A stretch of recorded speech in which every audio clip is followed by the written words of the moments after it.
I've dabbled in various fields throughout my life, and I found one mutual trait that most of them had. You can't avoid the theoretical part, no matter what. Oh, you think you're a good programmer? You think you've mastered C++ and you can make a game now? Well, without any theoretical knowledge pertaining to game design, your game is going to be shit.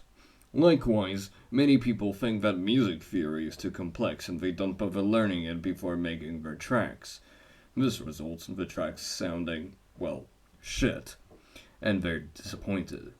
So, what's the minimum of music theory I'd recommend before anyone chooses to compose a melody?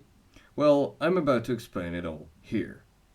Before we start though, I must inform you that I'm definitely not an expert in music theory and my explanations are oversimplifications. Okay, so, let's get started. Sound is a wave, right? When you have a sound double the frequency of another, they're in perfect harmony, also called an octave.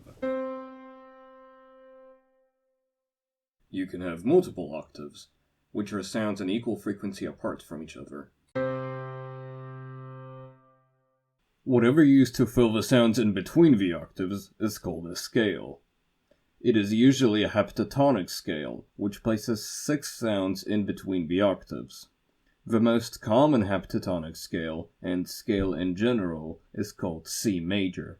It starts on a note called C, then proceeds with D, E, F, G, A, B, and ends in a note in an octave with C, which is also titled C. Most musical scales are based off of C major, with a couple modifications. You might see notes higher by a semitone, which are indicated with a sharp symbol. C sharp, D sharp, F sharp, G sharp, and A sharp.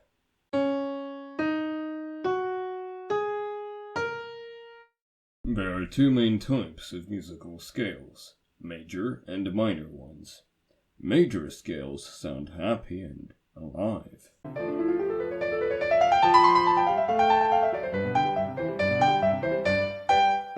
while minor scales sound sad and full of sorrow.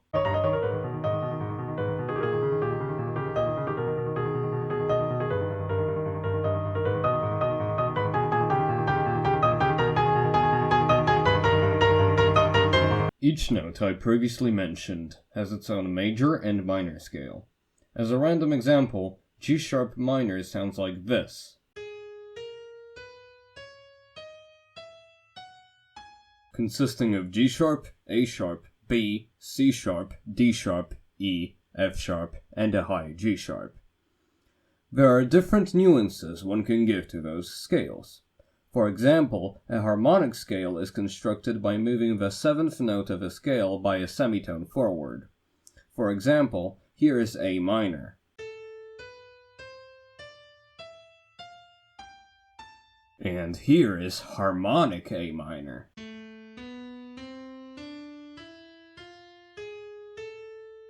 Harmonic scales can give a melody uncanny and mysterious vibes.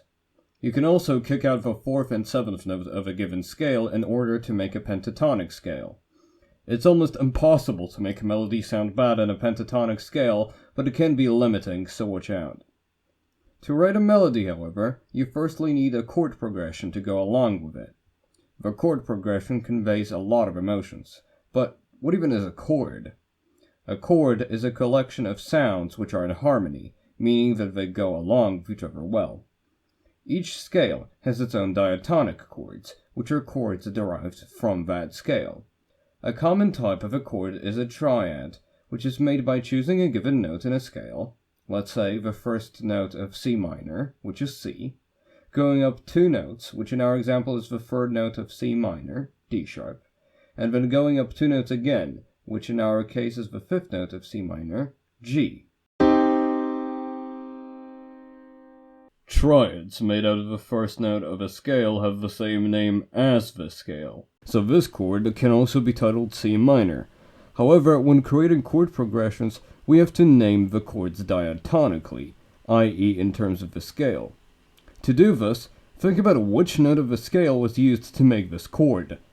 Well, we started with the first note. then you have to ask the question of whether the scale is major or minor. If it's minor, then you write this number with lowercase Roman numerals. So in our case, the chord is this for the C minor scale. If it was a major chord, then it looked like this. Minor triads have 3 semitones between the first and second note, and 4 semitones between the second and the third. Major triads have 4 semitones between the first and second note, and 3 semitones between the second and the third. To make a major chord from a minor one and vice versa, simply adapt the amount of semitones.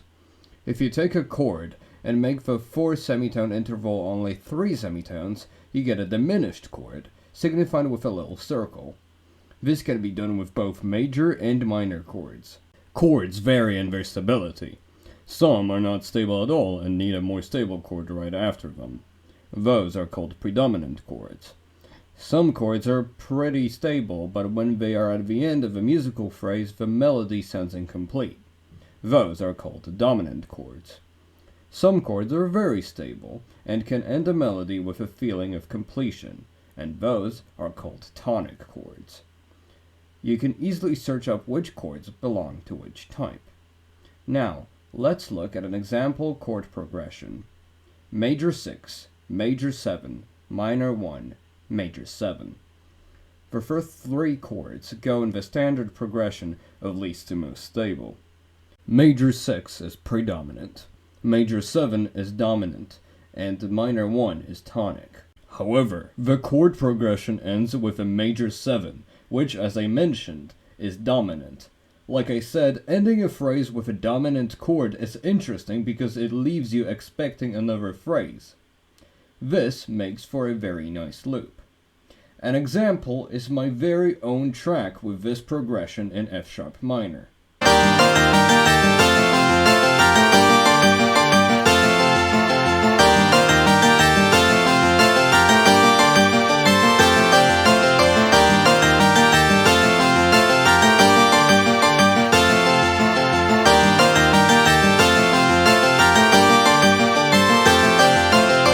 At the end, you could remove the major 7 chord and elongate the minor 1 chord in order to give the track a sense of completion.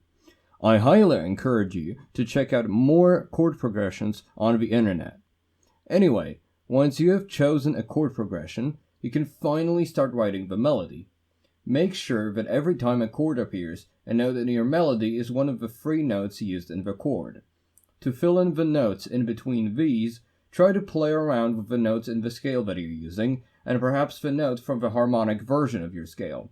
But if you're having trouble, there's no shame in using the pentatonic scale. Trust me, eventually you'll get something that sounds good. However, you also have to take into consideration the structure of your melody. There are 2 main types of phrases in music: antecedent and consequent. Antecedent phrases sound like questions. They sound unfinished and make you expect a new phrase. Consequent phrases are like answers to those questions. A standard melody structure is ABAB, where A is antecedent and B is consequent. However, to spice up things a little, you could go for ABAC, which is very similar except that the second consequent part is different, while the antecedent part stays the same.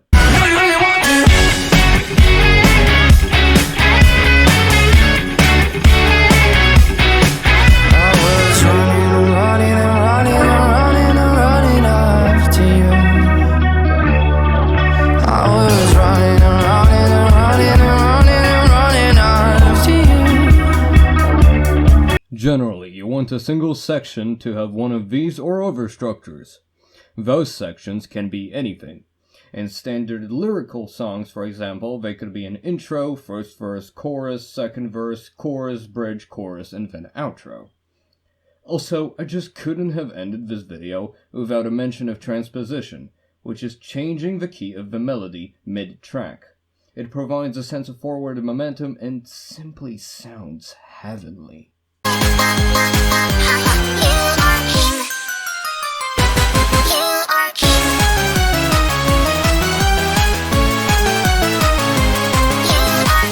Okay, this is everything for this video. It had a bunch of oversimplifications, and also I didn't mention some concepts like time signatures and constructing musical scales and, well, reading sheet music and a bunch of other very useful things. Despite that, I hope that I've helped you make some music, and that's it for today. Have a nice day. AptRock327 out.